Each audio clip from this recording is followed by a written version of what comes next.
ಸೂಕ್ತ ವ್ಯವಸ್ಥೆ ಇಲ್ಲದಕ್ಕೆ ಕಾಲ್ತುಳಿತ 39 ಜನರ ಸಾವಿಗೆ ಆಯೋಜಕರೇ ಕಾರಣ. ಟಿವಿಕೆ ವಿಜಯ್ ಬಂಧನಕ್ಕೆ ಜನಾಗ್ರಹ.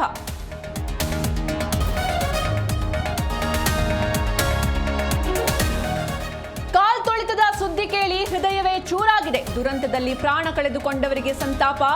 ಘಟನೆ ಬಳಿಕ ಟಿವಿಕೆ ವಿಜಯ್ ಟ್ವೀಟ್.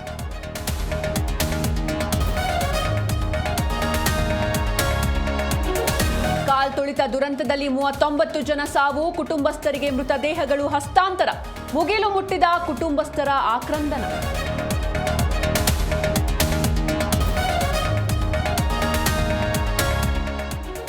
ರಾತ್ರೋರಾತ್ರಿ ಆಸ್ಪತ್ರೆಗೆ ಸಿಎಂ ಸ್ಟಾಲಿನ್. ಮೃತರಿಗೆ 10 ಲಕ್ಷ, ಗಾಯಾಳುಗಳಿಗೆ 1 ಲಕ್ಷ ಪರಿಹಾರ.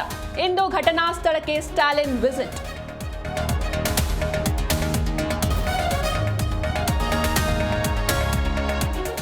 ಇಂದು ಏಷ್ಯಾ ಕಪ್ನಲ್ಲಿ ಹೈ ವೋಲ್ಟೇಜ್ ಮ್ಯಾಚ್. ಬದ್ಧ ವೈರಿಗಳ ನಡುವೆ T20 ಫೈನಲ್ ಪಂದ್ಯ.